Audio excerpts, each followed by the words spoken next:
considering a career in real estate, there are some things that you may not expect and some things that might be surprising to you.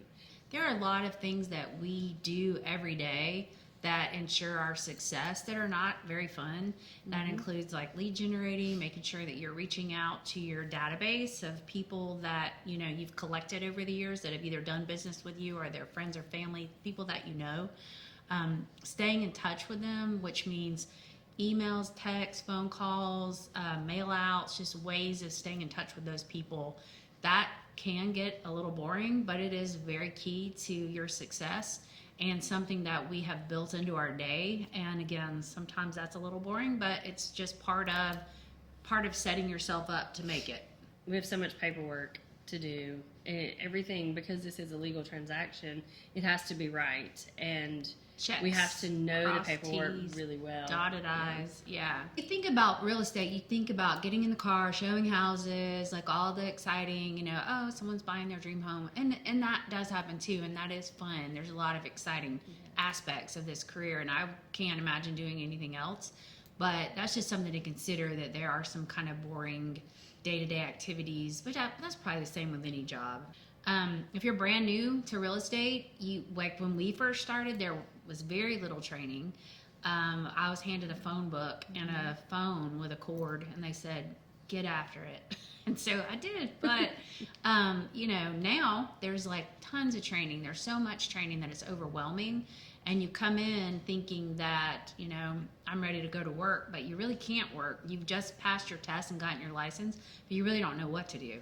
So thankfully, Keller Williams, for example, has wonderful training. There's so much. There's online training. There's in-house training.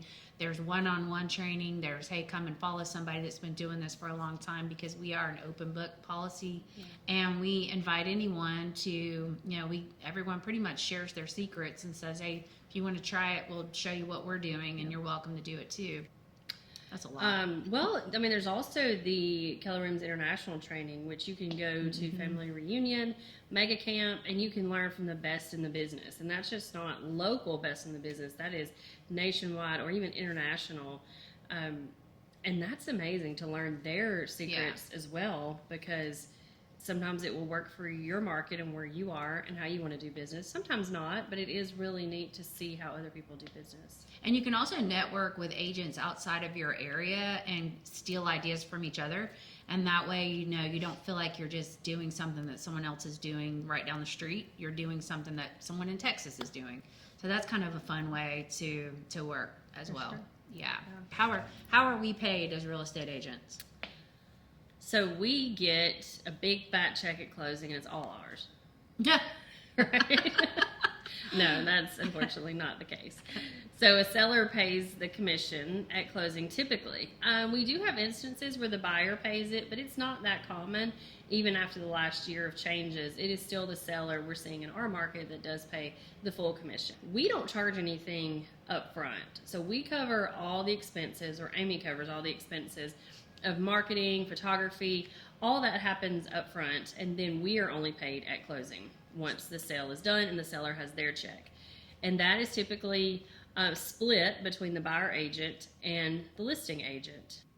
So you're paying, some of that goes to your company, some of it goes to you. If you're on a team, you're paying the team leader of the team. So everyone's setup is different. The check doesn't just go in our pocket, and B, you don't get paid anything if you don't sell something. So in other words, you can go for months. We've seen agents go for 6 months without a check because they just didn't close anything. And that was one of the hardest decisions for me going into real estate, was that I was used to making a paycheck.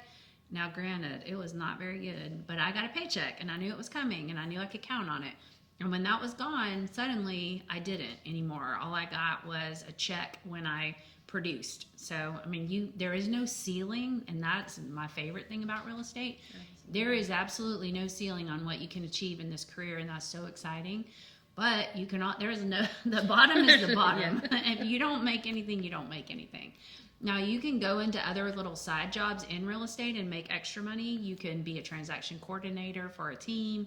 You could do administrative work for a team. There's different ways you can get a salary, but you can also just be your own agent and make absolutely nothing if you don't produce. So sometimes people get on a roll and doing really well, but if you get on a roll and you forget to do the activities that created that success to begin with, then you will find yourself in a roller coaster, and sometimes you end up in a roller coaster anyway, but it really gets very scary if you put the activities, the lead generating activities, on the back burner and forget to do those, and then suddenly turn around and realize you've got no business. When I started in real estate, however many years ago, 18 years ago, I thought I was going to spend all of my time in houses, learning about houses, everything about houses. Well, it turns out it's more about relationships with people and not so much about houses. Of course, the houses are the big part of it, but the people are a bigger part of it.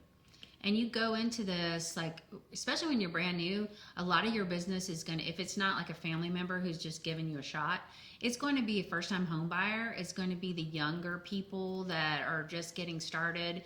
And so you create those relationships. And it's really kind of awesome, because then, they call you back because now we're having a baby, or we're having a second baby and we don't have room in this house anymore. And then they call you back because they have a job transfer. And then they end up, if you stay in touch with these people, as we were discussing earlier, you will get them through all of life. And it's pretty cool, because now we're working with, people whose parents have passed away and they're calling to help us sell the home of their parent. We're seeing them through even, grieving a loss of a spouse. And now we're moving on to assisted living, or we're moving on to move in with a family member, and it's a whole journey. It's a lifetime of stories, relationships. It's so rich, and it's really, it's bigger than houses, just Absolutely. Like you said. It's honestly, it's my favorite part about this job. Okay, let's talk about how problem solvers are truly who wins in the game of real estate. If you can solve problems, you will be invaluable. And I've seen big problem solvers succeed really, really well in this business. They keep calm, they keep cool and collected. Emotion will lose every time. If you get too tangled up and angry, and say it again for people in the back. Emotion, if you are too emotional, you don't stay cool, and you do not respond appropriately, you can kill a deal so fast. Mm-hmm. And our job is to keep our clients calm, keep them, from, I hate to say, just freaking out, but it happens, and people will blow a whole deal over a washing machine or just something crazy, and you just have to go, all right, guys, let's be calm. At the end of this transaction, or in 3 months, are you going to really care that much about that washing machine? Let's move along. Nobody wants to lose, but if you can create a win-win, and everyone just is able to stay calm, it's just such a happier experience. And there's a reason they want to sell that house. There's a reason they want to move, and sometimes they have to, and you just have to help them remember, okay, this is not that big of a deal. Let's remember why we're doing this. Yes, that initial response sometimes can be hard, especially when you get a really low offer, or just somebody gives you bad feedback or something like that. It can be emotional, because this is their home, and it's very personal to them. Right. And if you have a home that you've loved and cared for, and suddenly you get a home inspection with 98 pages and 16 repair requests, it kind of is a gut punch, and it's upsetting. But we've seen people, like Leanne just recently, someone asked for $10,000 instead of repairs, and her seller said, all I can give is $1,000. And they said, done. So you never know. It's just every experience is different. Every sale is different. Every inspection is different. And our job is to navigate that and keep everyone as cool and calm and focused on the prize, which is the closing. This job, a lot of people think is very glamorous. Like, we're sitting here today with our lights on, so nice. It is not glamorous at all. It's probably less glamorous than it is glamorous. There are times where it is. Every now and then, yeah. But when you find yourself cleaning a house at the last minute because somebody didn't, and that doesn't happen much, so don't expect that. I found myself under a house one time trying to clean up something that I should have never crawled under there. Like, it was only once. But it's dirty work sometimes, is it not? Yeah. We go into a lot of homes that, goodness gracious, y'all shouldn't have opened the door. But it happens, and you see all aspects of life in this job, but we've been covered in fleas. We've been like Yes. dogs and cats attacked. Like it's Yes. wild. Children, I got pooped on at a closing one time. I mean, you just never know what's coming. You have anything to add to that? I can't think of anything. Yes. So when we started in real estate, there it was. We had to still charge our, what are they called, the key box things with the phone line, and so that was a long time ago.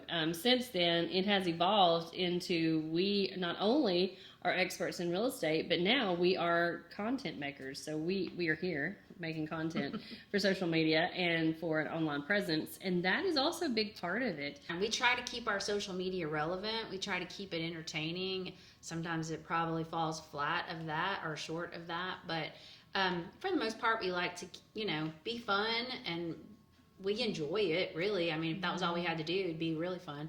But this is an important part of this business. It didn't used to be, but it is now. So you have to continually come up with consistent content that is interesting and entertaining and keeps relevant. people and relevant. Yeah. So that's what we're doing today. Nobody buys you a car. That people used to think that because you drove around with a magnet on your car. Nobody buys you a car. Nobody really buys you anything. I think you get your first set of business cards free, but besides that, you're pretty much on your own, and you got to get to work figuring out how to make it, because if you don't, you just won't. And is it fun? Yes.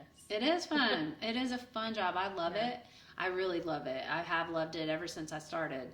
But anyway, thank you so much for watching. If you hung in there to the end, good